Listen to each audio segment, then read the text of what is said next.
Hello and welcome everyone. स्वागत है आप सभी का द 10 मिनट शो के अंदर। और आज अपने एनिमल हस्बेंड्री के टॉप 20 क्वेश्चन करेंगे। ठीक है, पिछले अपने द 10 मिनट शो चलते आ रहे हैं। आई होप कि आप सभी को पसंद आए होंगे। बट आज की द 10 मिनट शो के अंदर अपने एनिमल हस्बेंड्री के टॉप 20 क्वेश्चन करेंगे। और मैं ये मानता हूँ कि आप सभी की लगभग क्वेश्चन सारे सही हो जाएंगे, क्योंकि एनिमल हस्बेंड्री जो कि सुपरवाइजर के अंदर भी आती है और बीएससी लेवल पर जितने भी कॉम्पिटिशन एग्जाम होते हैं उनके अंदर भी आती है। ठीक है, और इजी क्वेश्चन रखेंगे यहाँ सारे। तो कमेंट सेक्शन में जरूर बताना कि आपके कितने क्वेश्चन सही हुए हैं। और अभी तक चैनल को सब्सक्राइब नहीं किया तो प्लीज चैनल को सब्सक्राइब कर लेना और वीडियो को लाइक जरूर कर दीजिएगा। तो चलिए अपने स्टार्ट करते हैं। यह है आपका पहला question. The gestation period of cow is, यानी कि जो गाय का गर्भकाल होता है उसकी अवधि कितनी होती है। तो पहला ऑप्शन है इसमें 180 दिन, 240, 280 या 310 दिन। तो गाय का गर्भकाल जो है वो कितने दिन का होता है? 280 दिन का, यानी सी ऑप्शन इसका राइट आंसर होगा।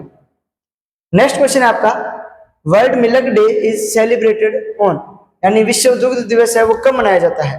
तो कब मनाया जाता है? 1 जून, 1 जुलाई, 15 अक्टूबर या 5 दिसंबर। तो कब मनाया जाता है आपका? 1 जून को अपने जो है विश्व दुग्ध दिवस मनाते हैं, यानी वर्ल्ड मिल्क डे मनाया जाता है कब? 1 जून को। नेक्स्ट क्वेश्चन आता है आपका, Murrah breed of buffalo belongs to, यानी जो मुरा नस्ल की भैंस जो है वो किस राज्य की है? ठीक है, तो पहला ऑप्शन इसमें पंजाब, हरियाणा, गुजरात या महाराष्ट्र। तो जो मुरा नस्ल की है वो कहाँ की है? अभी हरियाणा की है। तो इसका बी ऑप्शन राइट आंसर होगा। नेक्स्ट क्वेश्चन आता है आपका, the average body temperature of cattle is, यानी जो पशुओं का, यानी जो गाय भैंस होती है उसका औसतन शरीर का जो तापमान होता है वो कितना होता है? 96 डिग्री फ़ारेनहाइट, 98.6, 100.1.5 और 104, यानी 104 डिग्री, 101.5, 98.6 या 96 डिग्री। अब इसके अंदर क्या दिया है फ़ारेनहाइट में? कई बार एग्जाम के अंदर क्या पूछ लिया जाता है? डिग्री सेल्सियस में। तो डिग्री फ़ारेनहाइट को डिग्री सेल्सियस में कन्वर्ट कैसे करते हैं वो आप सभी को पता होगा। नहीं पता है तो कमेंट सेक्शन में जरूर बता दीजिएगा, ताकि मैं एक शॉर्ट्स वीडियो बना के उसके अंदर आप सभी को ये चीज समझा सकूं। ठीक है, तो जो गाय भैंस होती है उसका कितना होता है? तो 101.5 डिग्री सेल्सियस होता है। नेक्स्ट क्वेश्चन आता है आपका, the scientific name of goat is, यानी जो बकरी होती है उसका वैज्ञानिक नाम क्या होता है? Bose indicus, Ovis arise, केप्रा hircus या बुबेलस बुबेलिस। जो बोस इंडिकस होता है वो किसका होता है? काऊ का होता है, यानी गाय का होता है। ओविस एराइज किसका होता है? शिप यानी भेड़ का। केप्रा हिरकस किसका होता है? भाई गोट का होता है। और बुबेलस बुबेलिस किसका होता है? बुफेलो का होता है, यानी भैंस का होता है। तो इसने बकरी का पूछा है, तो सी ऑप्शन इसका राइट आंसर हो जाएगा, केप्रा हिरकस। नेक्स्ट क्वेश्चन है, which vitamin is rich in milk fat, यानी दुग्ध वसा में कौन सा विटामिन सबसे अधिक होता है? तो कौन सा होता है? Vitamin A, vitamin B, vitamin C, vitamin K. तो जो मिल्क फैट होती है उसके अंदर कौन सा विटामिन रिच होता है? तो ए ऑप्शन इसका राइट आंसर हो जाएगा कि जो विटामिन ए होता है वो सबसे ज्यादा होता है दुग्ध वसा के अंदर। नेक्स्ट क्वेश्चन आता है आपका, the first cloned buffalo in India is name, यानी जो भारत में पहला क्लोन तैयार किया गया था भैंस का उसका नाम क्या था? तो इसमें ऑप्शन आपका करण, गंगा, गरिमा और नंदिनी। ठीक है, तो इसने क्या पूछा है? भैंस का। एक चीज तो पता लगी कि करण तो हो ही नहीं सकता। ठीक है, इनमें से 3 में से तो जो पहला क्लोन तैयार किया गया था वो था आपका गरिमा। ठीक है, बहुत बार कंपटीशन एग्जाम के अंदर ये क्वेश्चन आता है कि भैंस का पहला क्लोन कौन सा था? तो कौन सा था? गरिमा था। नेक्स्ट क्वेश्चन आता है आपका, the best dairy breed of cow in India, यानी जो भारत है उसमें सर्वश्रेष्ठ दूध नस्ल की गाय कौन सी है? तो कौन सी अभी? साहिवाल है। ठीक है, इसका राइट आंसर हो जाएगा साहिवाल। ठीक है, और इसका सबसे ज्यादा मीठा दूध भी होता है। एग्जाम के अंदर मीठे दूध का क्वेश्चन है। ठीक है, स्वीट मिल्क किसका होता है? तो वो किसका होता है? साहिवाल का होता है। तो ये भी कॉम्पिटिशन एग्जाम के अंदर क्वेश्चन देखने को मिलता है। नेक्स्ट क्वेश्चन है, the gestation period of goat is, यानी जो बकरी होती है उसकी गर्भकाल जो अवधि होती है वो कितनी होती है? 90 दिन, 150 दिन, 210 या 300। तो गाय का बकरी का गर्भकाल जो है या गर्भावधि है वो कितने दिन की होती है? तो 150 दिन की, यानी बी ऑप्शन जो है वो इसका राइट आंसर माना जाएगा।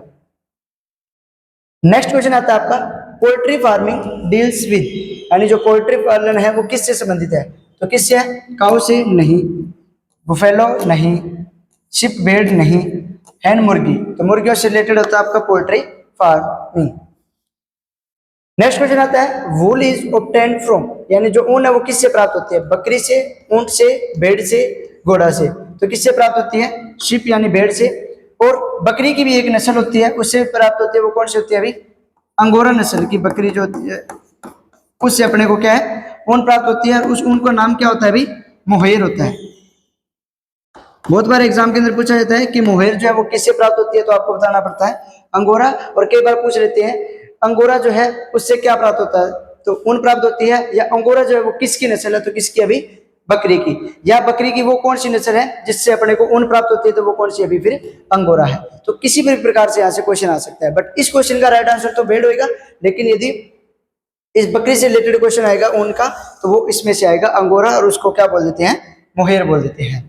फिर है which disease is called foot and mouth disease, यानी किस रोग को खुरपका और मुंहपका रोग कहते हैं। तो कौन सा है अभी? वायरल, बैक्टीरियल, फंगल या प्रोटोजोआ। यानी ये पूछ रहा है कि जो खुरपका मुंहपका डिजीज होती है वो किसके द्वारा होती है? वायरस के द्वारा होती है, बैक्टीरिया के द्वारा, फंगस के द्वारा, या प्रोटोजोआ के द्वारा। फुट एंड माउथ डिजीज क्या होती है? एफएमडी, वायरल डिजीज होती है। ठीक है, इसको अपने शॉर्ट फॉर्म में क्या लिखते हैं? FMD, foot and mouth disease. तो वो एक क्या होते हैं? विषाणु जनित रोग होता है।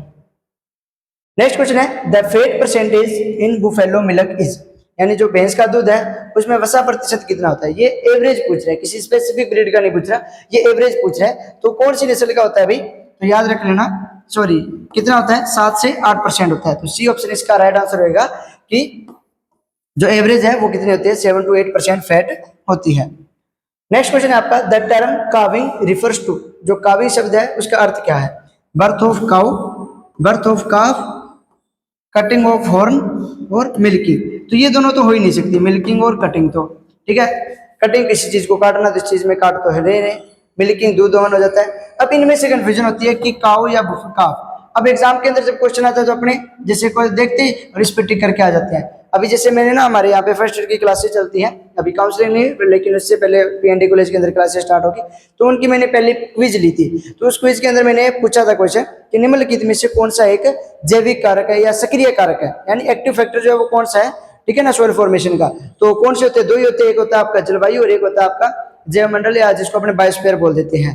ठीक है, तो मैंने पहला ऑप्शन दे रखा था जलवायु, दूसरा मैंने शायद समय दिया था, तीसरा दिया था जैव मंडल, और फोर्थ लिख दिया मैंने ए और सी, बोथ ए और सी। बच्चों ने क्या किया? ए जलवायु देखते उस पर टिक कर दिया और ध्यान अपना मतलब सोचा होगा कि सही होगा, तो उसका राइट आंसर था ए एंड सी बोथ। तो वैसे इसके अंदर है कि अपने को ध्यान रखना है कि पहला ऑप्शन देखते इस पर टिकने, पहले 4 ऑप्शन जरूर पढ़ने हैं। तो जो काऊ है वो गलत होता है, जो बछड़ा है या काफ को जन्म दिया जाता है उसको बोल देते हैं अपने कावी। ठीक है, जब एक बार वो बच्चा दे चुकी होती है गाय, तो उसको अपने क्या बोल देते हैं? काऊ। नेक्स्ट आता है egg cell is mainly made up of, यानी जो अंडे का छिलका वो मुख्यतः किससे बना होता है? तो कैल्शियम कार्बोनेट्स, फिर है फॉस्फोरस, आयरन या मैग्नीशियम। तो जो एग सेल होते हैं वो किससे बना होता है? आपका कैल्शियम कार्बोनेट का।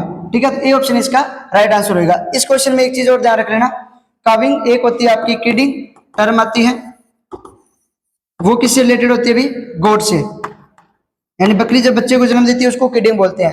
ठीक है, एक होती है लैम्बिंग, लैम्बिंग किससे रिलेटेड होती है? अभी शिप से यानी भेड़ से। ठीक है, तो इस चीज का ध्यान रख लेना। नेक्स्ट क्वेश्चन आता है आपका the first milk after calving is, यानी ब्याने के बाद जो पहला दूध देती है गाय उसको क्या बोल देते हैं? क्रीम, कोलेस्ट्रम, स्किम्ड मिल्क और टोन्ड मिल्क। तो क्या बोलते हैं इसको? कोलेस्ट्रम। नेक्स्ट क्वेश्चन आता है आपका the average incubation period of hen's egg is, यानी जो मुर्गी के अंडे की औसतन उष्मायन अवधि जो होती है वो कितने दिन की होती है?